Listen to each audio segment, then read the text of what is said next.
जंगल के शेर और एक लड़के की दोस्ती। Script, narrator. एक घने रहस्यमय जंगल के किनारे बसा था एक छोटा सा गांव, जहां 12 साल का बाबर रहता था। बाबर को जंगल की सैर करना, पेड़ों की छांव में समय बिताना और जंगल के जीव जंतुओं को समझना बहुत पसंद था। उसका सपना था कि वह एक दिन जंगल के सभी रहस्यों को जान लेगा। बाबर उत्साहित होकर, इस जंगल में कितने राज छुपे हैं, आज पता नहीं क्या नया मिलेगा। नरेटर। एक दिन जंगल की गहराइयों में भटकते हुए बाबर को एक घायल शेर का बच्चा मिला, जो कांटों की झाड़ियों में फंसा हुआ था। उसकी टांग से खून बह रहा था और वह डर से कांप रहा था। बाबर का दिल पसीज गया।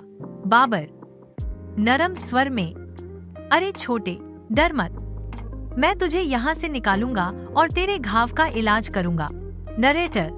बाबर ने सावधानी से शेर के बच्चे को झाड़ियों से निकाला और अपने घर ले गया। उसने जंगल से लाई झड़ी बूटियों से मरहम बनाया और शेर के घाव पर लगाया। उसने शेर का नाम राजा रखा। रोजाना बाबर राजा के लिए फल, मछली और पानी लाता। धीरे धीरे राजा की ताकत लौट आई और दोनों में अनोखी दोस्ती पनपने लगी। राजा हल्की गर्जना के साथ, बाबर, तूने मेरी जान बचाई, मैं तेरा सच्चा दोस्त हूँ। नरेटर। समय बीतता गया और बाबर व राजा जंगल में साथ साथ घूमने लगे। बाबर राजा को जंगल की गुफाएं, झरने और पेड़ों के रहस्य दिखाता, जबकि राजा अपनी तेज नजरों से बाबर को खतरे से बचाता। लेकिन एक दिन गांव में मुसीबत आ खड़ी हुई। भारी बारिश के कारण नदी उफान पर थी और बाढ़ का खतरा मंडराने लगा। गांव वाले डर के मारे इधर उधर भाग रहे थे। बाबर चिंतित होकर, राजा, गांव को बचाना होगा, क्या तू मेरी मदद करेगा? राजा दृढ़ता से, बाबर, मैं तेरे साथ हूँ, चल गांव वालों को सुरक्षित जगह ले चलते हैं।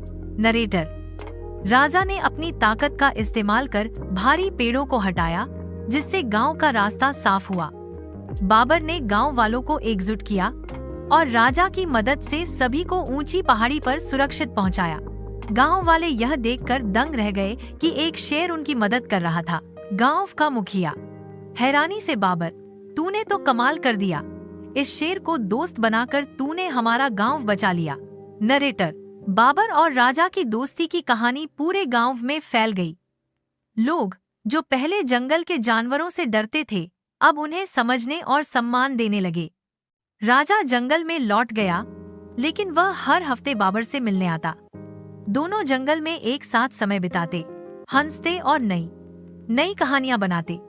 उनकी दोस्ती ने गांव वालों को सिखाया कि प्यार, विश्वास और दया से कोई भी बाधा पार की जा सकती है। समाप्ति। और इस तरह एक छोटे से लड़के और एक शेर की दोस्ती जंगल की सबसे अनोखी और प्रेरणादायक कहानी बन गई, जो पीढ़ियों तक सुनाई जाती रही।